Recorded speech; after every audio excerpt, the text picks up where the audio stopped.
No tengo ni idea cómo es que aún recuerdo esto, pero aquí estamos, ¿no? En el Raw del 9 de diciembre de 2019, WWE nos presentó una, no sé si decir parodia o copia directa del popular segmento Weekend Update, del famoso programa Saturday Night Live. Esta versión siendo llamada, claro, Monday After the Weekend Update, la actualización del lunes después del fin de semana. De nuevo, no sé si eso sea ingenioso o no. El punto es que los relativamente recién ascendidos al main roster, Angelo Dawkins y Montez Ford, eran nuestros anfitriones del segmento, donde, pues sí, esencialmente se dedicaban a repasar a fondo los sucesos más relevantes en el producto, al mismo tiempo que hacen algunos señalamientos donde intentan ser cómicos, dando en el clavo con algunos y con otros no. Cuando sí funcionan es, por ejemplo, cuando dicen que Baron Corbin era más grande que ellos, pero solamente en estatura, no en otras cosas que importaban más, ja ja ja. Y como les dije, fallan en otros casos, como cuando intentan hacer una especie de chiste con el color de cabello de Asuka, no lo entiendo. Todo esto mientras que de fondo podemos escuchar risas enlatadas junto a otros sonidos de una audiencia sobrepuestos que sinceramente son la peor parte del segmento. No solamente le quitan el ritmo, se sienten de lo más forzados, lo que sí supongo que era el caso, pero aún así están raros. Este primer Monday After the Weekend Update es una mezcla que no termina por cuajar del todo, gente, y supongo que la compañía no se quiso aventurar a seguir intentándolo, ya que la siguiente edición del segmento tardaría semanas en llegar, hasta el 20 de enero de 2020. Los efectos de sonido forzados regresaron, aunque en mi opinión, esta segunda iteración del reporte de lunes después del fin de semana funciona muchísimo mejor.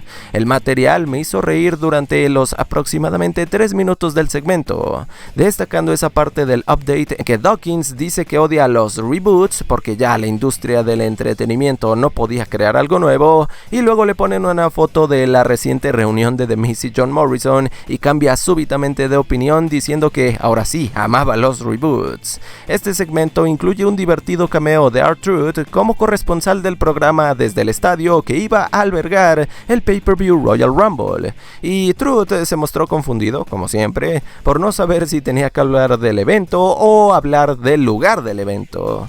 Y así como así, damas y caballeros, en 2 iteraciones, el concepto llegó a su final. La idea no era mala, tengo que decirlo, teniendo un buen contenido más el carisma de Street Profits, y si quitaban esos efectos de sonido, el Monday After the Weekend Update era un segmento divertido, podía funcionar. Incluso dejarlo, no sé, para cada 2 semanas o algo así, podía servir para no desgastarlo.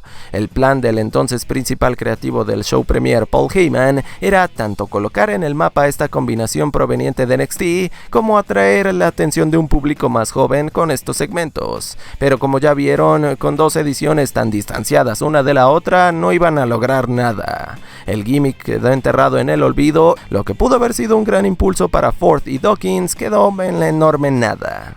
El verano de 2017 fue el de los misterios para Raw. Mientras se desenvolvía la investigación para descubrir la identidad del atacante de Enzo Amore, el gerente general de Raw, Kurt Angle, también lidiaba con su propio secreto. El 29 de mayo, el comentarista Corey Graves le llevó una especie de mensaje que dejó completamente desconcertado al ahora miembro del Salón de la Fama. Angle no entendía de dónde provenía esta información, cuál era la fuente de Graves. Lo único que era una certeza para él es que si esto salía a la luz iba a arruinar su reputación como medallista olímpico, su empleo como GM y mancharía su carrera para siempre. A la semana siguiente, la desesperación de Kurt lo llevaría a interrumpir la transmisión de su programa para apartar a Corey y así poder charlar de este tema tan escabroso. Semana a semana notamos a Angle de lo más angustiado. La situación sí se calmó un poco, pero tarde o temprano tendría que saberse, ¿no? El 17 de julio, el héroe olímpico decidió ponerle fin a aquello que lo atormentaba, dando la cara ante el mundo entero. El medallista olímpico dijo que en esta vida cada acción tiene una consecuencia. Hicieron de su conocimiento que un acto de su pasado trajo consigo una consecuencia muy grave. Un hijo no planeado con una antigua antigua novia. Este hijo desconocido tuvo la fortuna de ser adoptado por una buena familia que le enseñó sobre valores, y resulta ser que ese hijo suyo ahora se encontraba bajo las filas de WWE, alguien que de hecho lo llenaba de mucho orgullo. Sin más que añadir, Kurt Angle cambia para siempre su vida y altera por la eternidad a WWE, sí como no, al revelar a Jason Jordan, una mitad del Tag Team American Alpha, como su hijo perdido. Ante la indescifrable reacción de un público que realmente no sabía ni qué pensar de esto. ¿Y quién podía culparlos? El storyline del hijo ilegítimo se había hecho una vez previamente en WWE y ya sabemos cómo terminó aquello. Esto podía tener más vertientes y salir mejor, claro. Sin embargo, tampoco provocaba el interés más grande en la fanaticada. Jordan apenas era un competidor por parejas que no se daba a notar en solitario en el main roster. Su dupla con Chad Gable se sentía que llegó a una conclusión de lo más abrupta por este traslado forzoso de marca. WWE tenía mucho trabajo por hacer si pretendían poner over tanto a Jordan como al storyline. Pasaron meses dándonos toda clase de drama padre-hijo causado por la simultánea relación de gerente general y talento que ahora tendrían que compartir Angle y Jordan. El manejo de babyface puro y noble, que no mataba ni una mosca para Jordan, lo afectó gravemente, afectó mucho su imagen, generando esta errónea idea de que era un mal in-ring performer. Más bien, era el gimmick el que daba mucho cringe, por lo que la audiencia no tardó en darle la espalda al competidor. No sé si era esa la intención de WWE o si la reacción del público provocó que ya para finales de 2017 e inicios de 2018 la organización empezara a dirigir la actitud de Jason Jordan más hacia una tendencia heel, como si el personaje fuera consciente de sí mismo y finalmente decidiera ser un descarado utilizando el poder de su papá en Raw para su propio beneficio. Su bizarra alianza con Seth Rollins era la motivación ideal para que Jason dejara entrar al lado oscuro. Lamentablemente, este relato es uno afectado por un factor externo, fuera del control de la empresa o del mismo competidor. El heredero Angle sufrió una delicada lesión en el cuello que requería intervención quirúrgica inmediata. En el Raw del 5 de febrero, la fricción generada entre un Jason que estaba ya perdiendo el control y un Kurt que no encontraba cómo resolver el conflicto alcanzó su punto sin retorno. Angle mandó a Jordan a casa y nunca lo volvimos a ver en capacidad de talento luchístico de nuevo. La operación al cuello de Jason Jordan salió bien. Por desgracia, la delicadeza de la misma lesión impidió que este competidor volviera a pisar el cuadrilátero, lo que llevó a la cancelación de la lucha padre-hijo que WWE ya tenía en mente para WrestleMania 34. Este gimmick entra en la categoría de aquellos que extendieron su bienvenida, si me lo preguntan a mí. Entiendo que a veces para contar una historia se necesita una detallada construcción. Simplemente no veo que este storyline y el gimmick del hijo perdido lo necesitara, la verdad. El concepto de convertir a Jason Jordan en un cínico heel sacando ventaja de su papá, o incluso un luchador mimado protegido por una burbuja, eso sí era bueno, era fácil de hacerse odiar. El obstáculo más grande aquí fue la ejecución y el que lo alargaran de más. La última vez que vimos a Lacey Evans durante más de un año estaba intentando meterse en la cabeza de su rival Charlotte Flair al coquetear e insinuársele a su padre el legendario Nature Boy. Definitivamente entonces verla reaparecer en el SmackDown post WrestleMania 38 dando uno de los discursos más emotivos, fuertes y serios de tiempo reciente era un cambio que nadie vio venir. Así es, durante semanas escuchamos a Evans abriéndonos una parte compleja y difícil de su vida, relatando la odisea que tuvo que vivir en su camino a convertirse en una superestrella de WWE, revelando detalles de lo más escabrosos, aunque simultáneamente inspiradores, sobre los duros obstáculos que tuvo que superar para lograr el éxito, y siempre terminaba estos segmentos diciendo: "No creo ser mejor que las demás superestrellas del roster solamente por mi historia, pero no tengo duda alguna de que ninguna de ellas es mejor que yo". Los mensajes de superación continuaron durante 5 semanas hasta que en el SmackDown del 6 de mayo de 2022, Lacey concluyó su relato siendo presentada por la anunciadora Samantha Irvin. Evans hizo su regreso en vivo para saludar a los fans y posar brevemente. No había duda de que esta era una babyface luego de dejarnos ver ese lado tan sensible, tan delicado de su historia. Prácticamente babyface en la vida y ahora dentro del kayfabe también.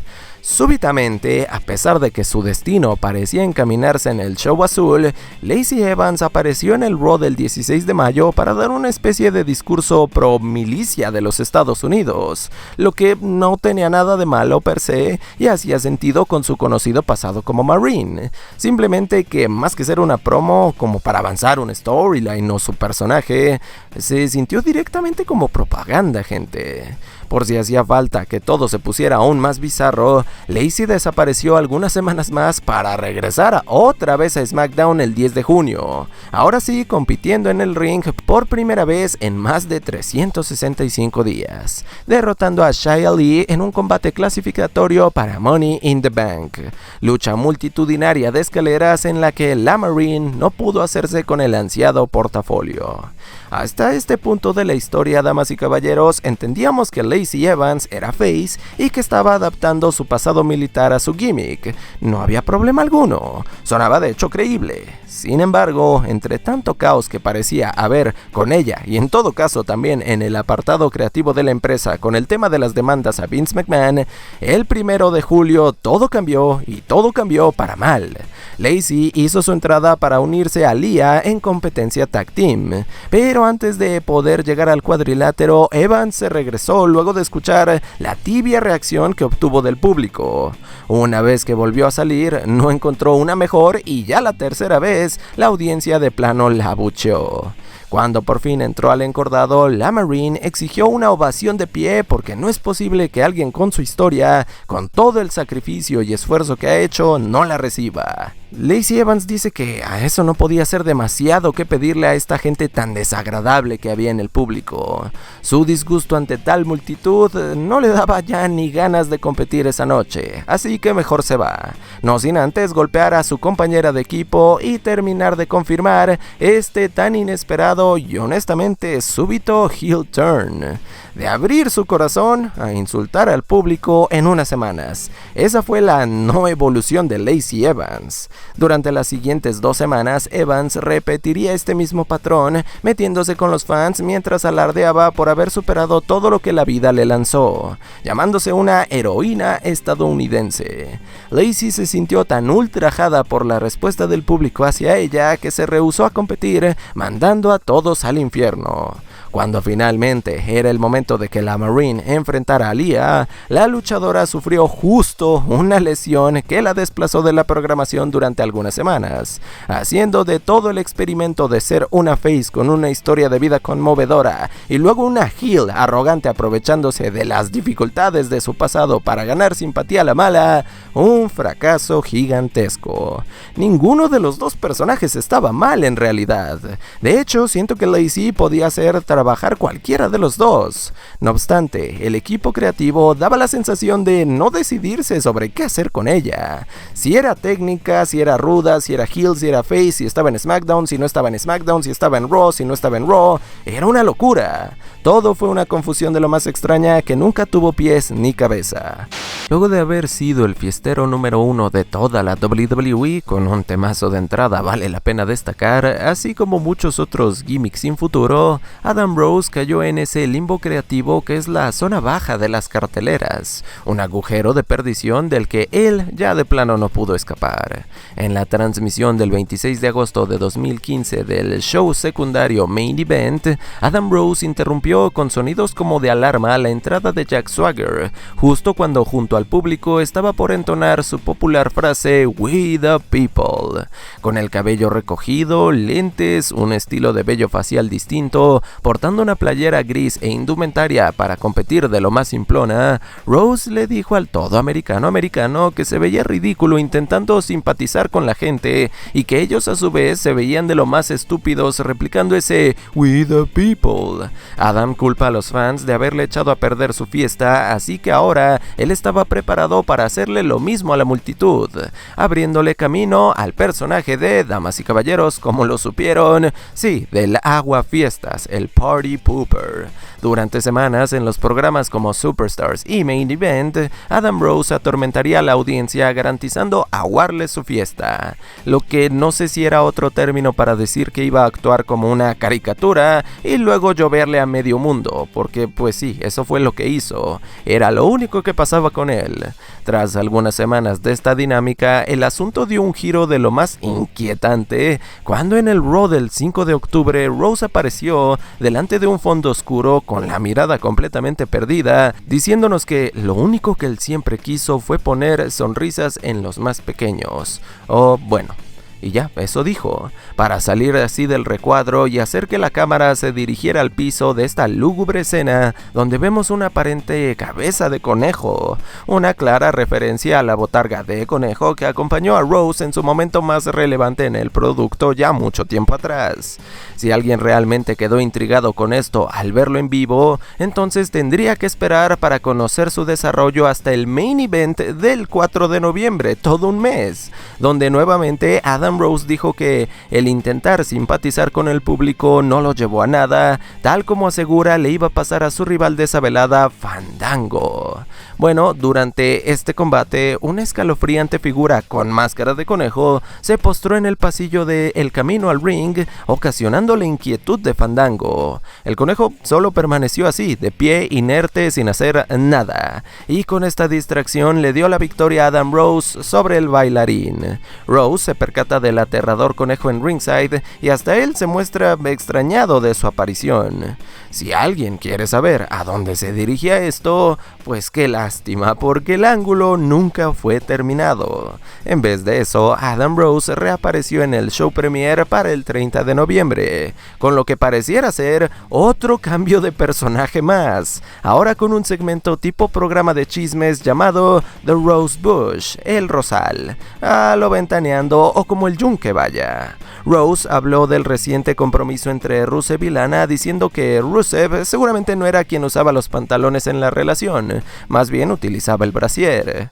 Este, damas y caballeros, era el tono de estos nuevos segmentos donde nos transformaron a Adam Rose en el viejo chismoso de la cuadra. Durante 2 semanas más, Adam nos traería la información más caliente del momento, o más bien se dedicaba a hacer chistes sobre distintos temas de la época y sobre distintos luchadores. En una edición, por ejemplo, dice que para que Charlotte Flair pudiera siquiera parecerse un poco a su papá, no solamente necesitaba los 16 reinados mundiales, sino también 4 divorcios y perder todo su dinero. Ya van entendiendo la dinámica del gimmick, ¿no? Fueron exactamente 3 iteraciones de El Rosal, y el personaje luego quedó enlatado por la eternidad.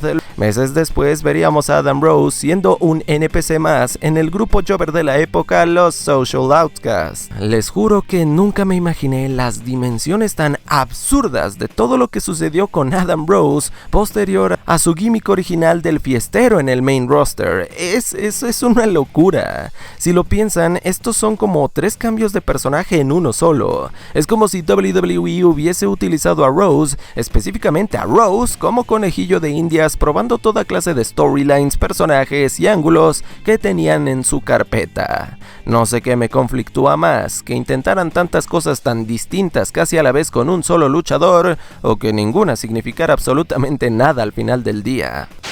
A WWE le tomó nada más, permítanme, vamos a hacer cuentas, nada más 5 años encontrarle una storyline y un personaje interesante a Baron Corbin. Un rumbo que de hecho nadie pudo haberse imaginado, ya que veníamos de una de las etapas más insoportables de su carrera como King Corbin. Por supuesto que les estoy hablando de Corbin Vagabundo, del que no quiero hablar mucho porque ya tengo otro video en preparación. Una faceta que nos demostró 2 cosas. Primero, que este luchador siempre tuvo cualidades para desenvolver un acto entretenido. Y segundo, que McMahon y compañía, por amor de Dios, se rehusaban a dejarnos disfrutar a Corbin en un ángulo disfrutable, valga la redundancia, porque de hecho, apenas semanas de verlo como el vagabundo, e inmediatamente regresamos en un parpadeo a lo mismo de siempre, a verlo atrapado en material de lo más soso posible. Durante los días que precedieron al SmackDown del 27 de agosto de 2021, por medio de sus redes redes sociales, el desafortunado Corbin nos brindaba actualizaciones de sus aventuras en Las Vegas, desde apostar lo poco de dinero que le quedaba y perderlo, hasta dar la sorpresa en la ruleta consiguiendo recobrar la riqueza que vio perdida junto a su corona de rey del ring. Ya en la transmisión del programa de viernes, Kayla Braxton aguardaba por el arribo del campeón universal Roman Reigns en el estacionamiento de la arena y en cambio fue un reconstruido Corbin el que se abrió camino al Coliseo en un hermoso vehículo de lujo último modelo. Adiós a su aspecto desalineado, hola a trajes costosos, sombrero y toda clase de lujos ostentosos. Corbin le dice a la entrevistadora que de ahora en adelante se podía referir a él como Happy Corbin, el Corbin feliz. El espigado atleta confirma que ahora era obscenamente millonario y que era la persona más feliz en la faz de la tierra. Esencialmente, gente, eso basta para describir el gimmick. De la noche a la mañana, Corbin recuperó las riquezas y no aprendió nada de su etapa como vagabundo. Mismo heel de siempre, aunque con algunos detalles de lo más estúpidos e inservibles, como por ejemplo contar los chistes más horribles en la historia de la comedia, o qué tal tener a su propio patiño Madcap Moss, el único que se reía de dicho material, por cierto, así como también tener su propio segmento de entrevistas igual de poco interesante que el gimmick en general, llamado Happy Talk. Cada nueva edición de este segmento, créanme, se sentía más aburrida que la anterior, provocando el hartazgo colectivo de absolutamente cada fan viendo el espectáculo. Ahora, tal y como le encantaba a Vince McMahon, uno de sus peores personajes asumió un rol algo importante en la marca azul, teniendo todo tipo de feudos con diferentes babyface del programa de viernes como Kevin Owens, o su feudo más recordado de todos durante esta era tan olvidable, el de Drew McIntyre, con todo y ese desperdicio de tiempo que fue su lucha en WrestleMania 38. Me impresiona, damas y caballeros, que el gimmick aguantara un año entero. Happy Corbin poco a poco perdió el rumbo otra vez, perdió a su patiño Madcap Moss y también perdió en SummerSlam ante Pat McAfee. Con tantos descalabros en su vida, el feliz Corbin perdió esa alegría que lo llevó a desaparecer en una limusina en un episodio de Raw con un acompañante desconocido, que semanas después iba a ser revelado como JBL, llevándonos a, sí, otro personaje inútil más en la carrera de Baron Corbin. El autoproclamado dios del wrestling. Una pérdida total de potencial y de tiempo. No me decido si es peor esto o lo de Happy Corbin. Diré que lo de Happy Corbin porque era un castigo doloroso intentar ver cualquier lucha, cualquier segmento o cualquier storyline que lo involucrara. Pocos gimmicks son tan desabridos como este.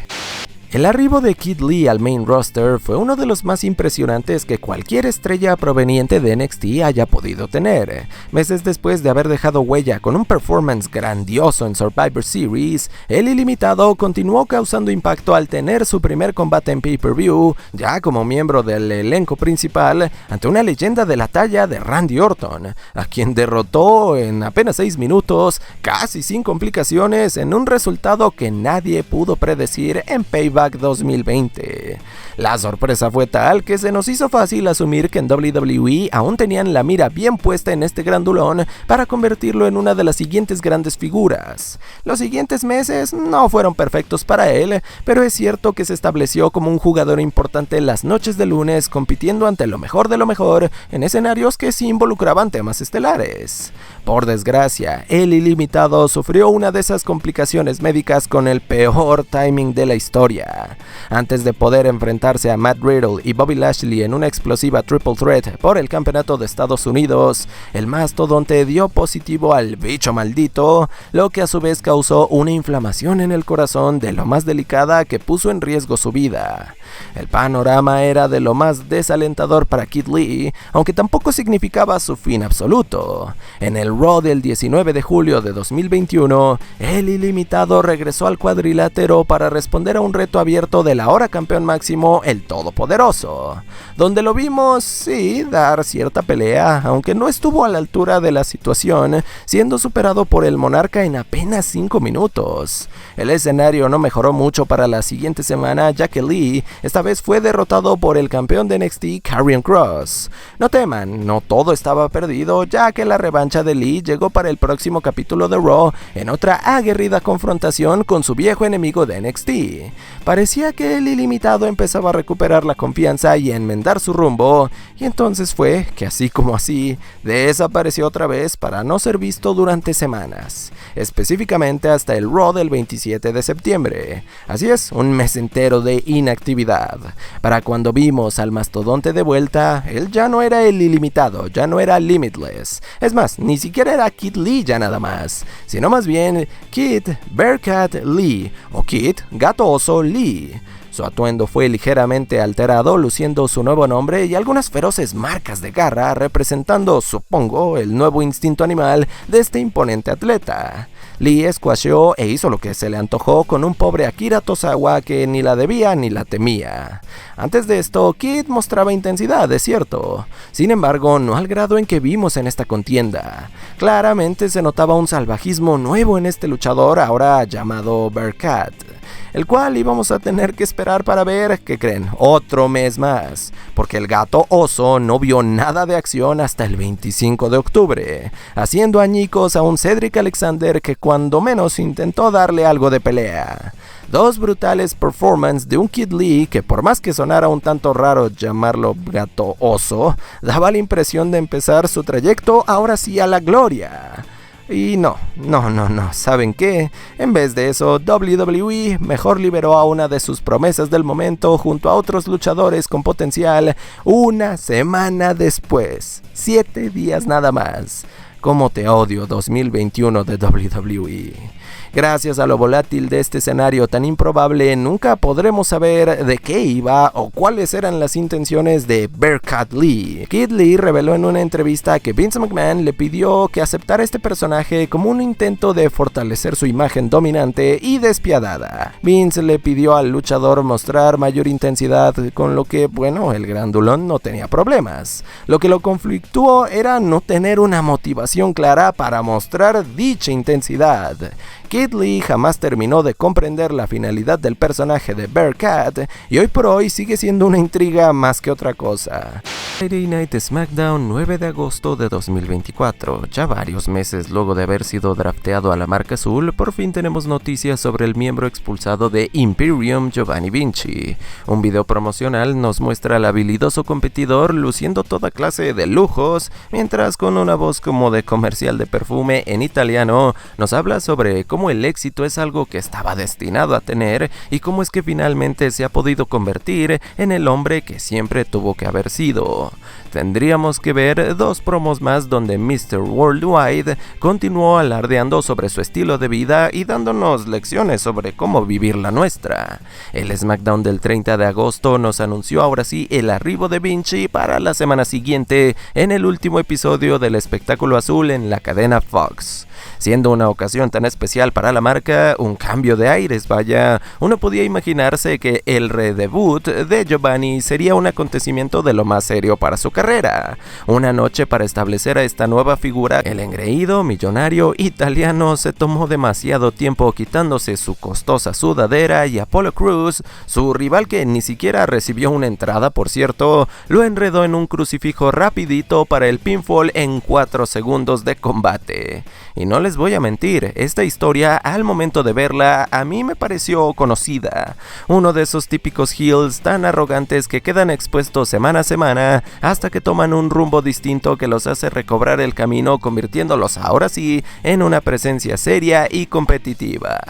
Pero qué equivocado que estaba yo, creyendo que ese era el plan de Triple H. La victoria de Crews sobre Vinci dio la impresión de ser por mera suerte. No obstante, cuando volvió a pasar 2 semanas después sin llevarnos a nada, ahí se hizo evidente que esto tenía tintes más como de entierro que de desarrollo de personaje.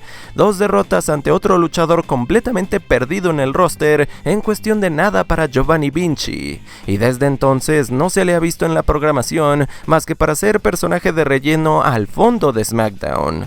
Todas esas promos interesantes con un toque de elegancia y un estilo clásico fueron tiradas a la basura en 2 humillantes derrotas que no tuvieron mayor propósito más que avergonzar al gimmick y al luchador. Un asunto que parece inexplicable y que por ahí se rumorea, ojo, son rumores nada más, habría sido un castigo sobre el buen Mr. Worldwide, a quien se le habrían ido de lejos las intenciones con la actual novia de quien fue su compañero de equipo en Imperium, Ludwig Kaiser, o sea, Tiffany Stratton. Eso suena más a chisme de ventaneando que cualquier otra cosa. Yo no he visto una fuente confiable que lo corrobore. Lo que sí sé es que una personalidad como la del adinerado presumido le venía bien a Vinci luego de ser desplazado por sus compañeros de stable. Aún pueden utilizarlo, supongo, pero por ahora esto no es más que, de nuevo, un vil entierro.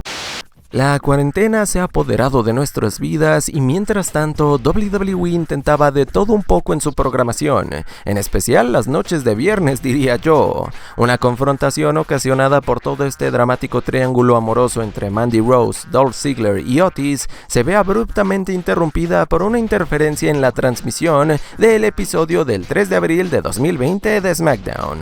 En pantalla podemos ver un mensaje que nos dice: "La verdad será escuchada". Un símbolo brillante parpadea por unos momentos y luego una figura encapuchada rodeada de monitores generando información nos habla con una voz distorsionada. Esta entidad completamente cubierta repite las palabras vistas ya en pantalla: "La verdad será escuchada", justo antes de presionar un botón en su teclado que nos muestra pietaje en backstage de acontecimientos recientes, revelándonos a Sonya Deville como la culpable de que Mandy faltara a su cita con Otis. Todo fue una conspiración entre la supuesta mejor amiga de Rose y Dolph Ziggler para que el presumido pudiera salir con Mandy. No supimos quién filtró esta información comprometedora, solamente entendimos que su propósito era fijo: darle la verdad al mundo entero. Durante las siguientes semanas, a un ritmo algo aleatorio, estos mensajes crípticos continuarían plagando las veladas del show azul, con más advertencias así como demostraciones del poder que esta personalidad tenía, poniendo a todo el roster bajo aviso sobre tener a cada uno vigilado, sobre también ser capaz de ver y escuchar absolutamente todo. Eventualmente, la comunidad le brindó el nombre de Hacker de WWE a este personaje tan intrigante que estaba logrando su cometido, trayendo la atención de los espectadores, quienes no tardaron en teorizar toda clase de posibles propósitos para el gimmick, así como debatir sobre la probable identidad del mismo. Desafortunadamente, cuando todos nos preguntábamos más que nunca antes sobre las posibilidades que este ser encapuchado tenía, los mensajes dejaron de emitirse en SmackDown, siendo el último de estos en la transmisión del 15 de mayo. El atractivo por esta trama fue disipándose lentamente hasta que de plano muchos lo olvidaron por completo. Sin embargo, el equipo creativo ciertamente no lo hizo.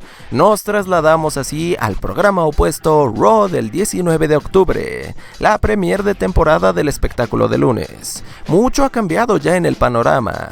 El anárquico stable Retribution se ha establecido ya en la programación como una amenaza, supongo, creo. Digamos una fuerza invasora que estaba intentando alterar el status quo de WWE hasta los cimientos.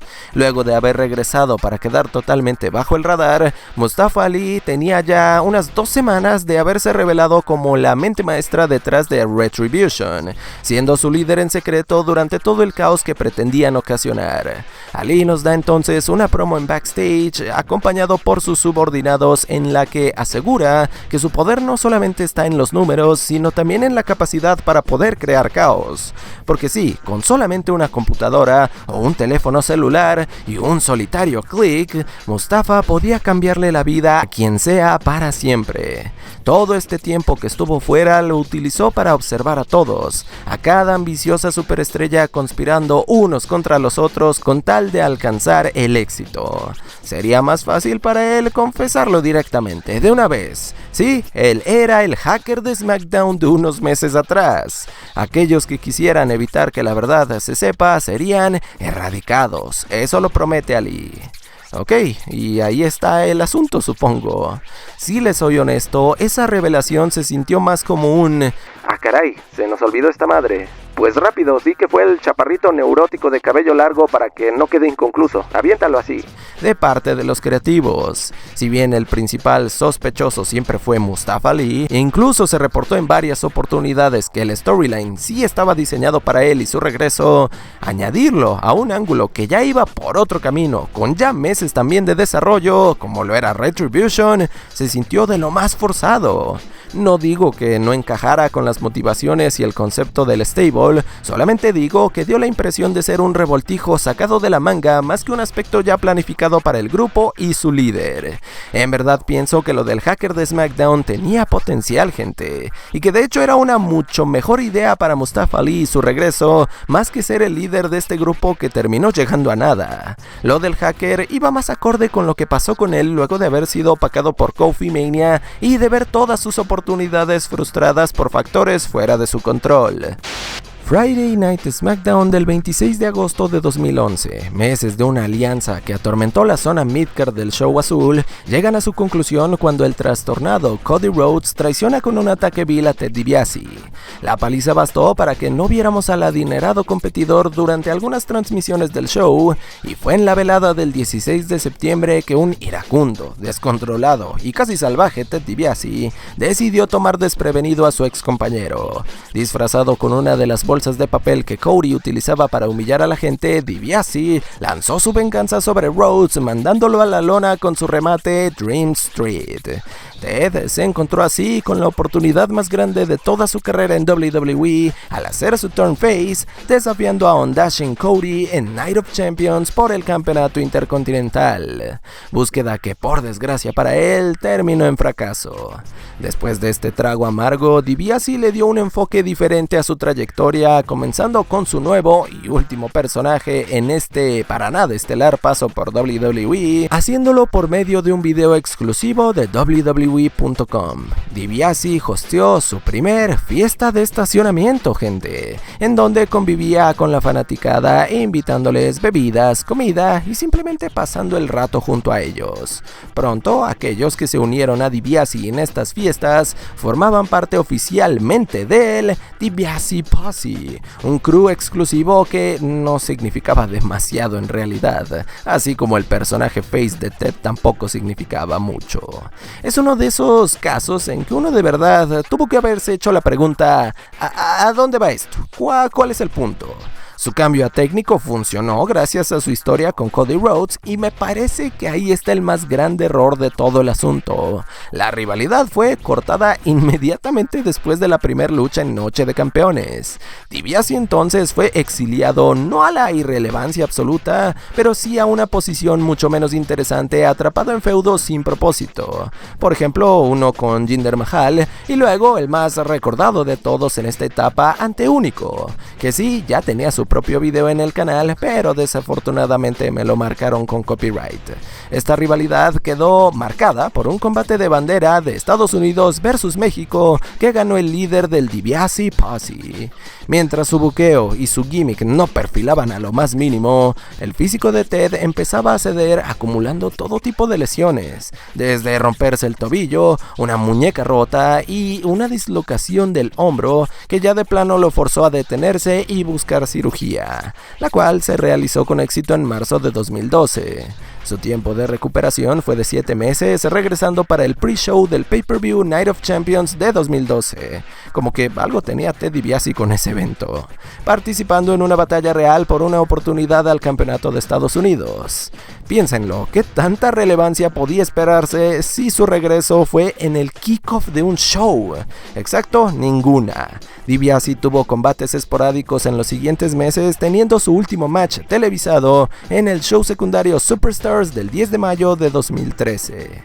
Ted DiBiase lamentablemente estaba sufriendo de depresión y ansiedad, problemas mentales que lo llevaron a decidir no renovar su contrato con WWE, y allá se fue la promesa que alguna vez fue en el pro wrestling. Bienvenidos a un episodio más de Combates con el resultado equivocado. En el Raw del 16 de septiembre de 2019, Baron Corbin derrotó a Chad Gable en una aguerrida final del torneo King of the Ring, y con ello no solamente dio disparo de salida a un solo gimmick inútil, sino más bien a dos. A la noche siguiente en SmackDown Live, Corbin tuvo su respectiva ceremonia de coronación, una ocasión que no desaprovechó para insultar a Gable con toda clase de chistes sobre su estatura. Algunos de los más estúpidos, hay que decirlo. Lo que pudo haber quedado en cosa de un solo segmento no fue así. WWE, claro que necesitaba llevarlo a otras alturas, convirtiendo la estatura de Chad Gable en el principal enfoque de todo este feudo con Baron Corbin.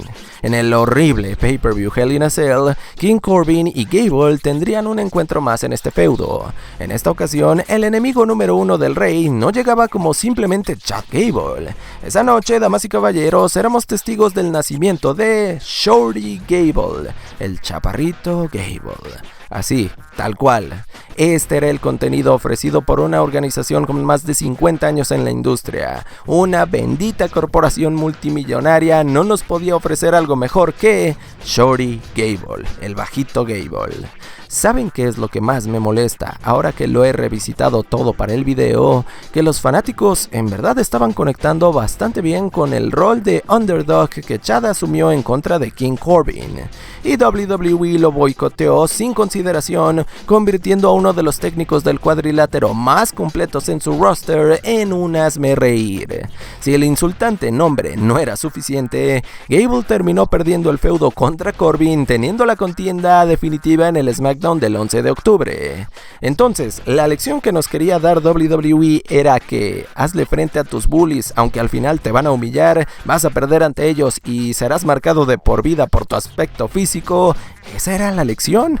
7 días adelante, Shorty Gable, Dios como odio decir eso, derrotó por sumisión a Curtis Axel en mano a mano. Kayla Braxton lo entrevistó en el ring post combate y por un instante cambió para bien el mensaje que todo este storyline con Corbin estaba dándonos, diciendo que él se aceptaba como es, que su estatura nunca iba a definir lo que pudiera lograr o la persona que él va a ser. Le dice al público que no deben sentirse avergonzados de quienes son, nunca deben huir de sus inseguridades, tienen que aceptarse como son, así como él lo hizo. Él era Shorty Gable, el bajito Gable. No, mejor aún, él era Shorty G. El discurso tuvo un mensaje muy bueno, gente, muy noble, el que pudimos haber creído de no ser porque Shorty G continuó siendo el perdedor constante de Friday Night SmackDown. Y para asegurarse que quedara claro que este era un auténtico tonto sin esperanza, WWE le dio la apariencia más ridícula que pudieron encontrarle. Shorty G ahora vestía como tarado, y lo lamento, no tengo otra forma de definirlo. Se veía estúpido y conociendo el sentido del humor, la mala fe de Vince McMahon y su equipo creativo, tengo la certeza de que esa era la intención, que se viera estúpido. Este no era un gimmick para inspirar a la audiencia a amarse como son, era una burla para sepultar a un talento cuyo único pecado fue el de no ser alto, por amor de Dios. Por suerte, esta payasada duró apenas un año y mira que trato de ver el vaso medio lleno. En el SmackDown del 23 de octubre de 2020, Chad Gable dijo ya basta y renunció. Sí, renunció a seguir siendo llamado con ese nombre tan agraviante.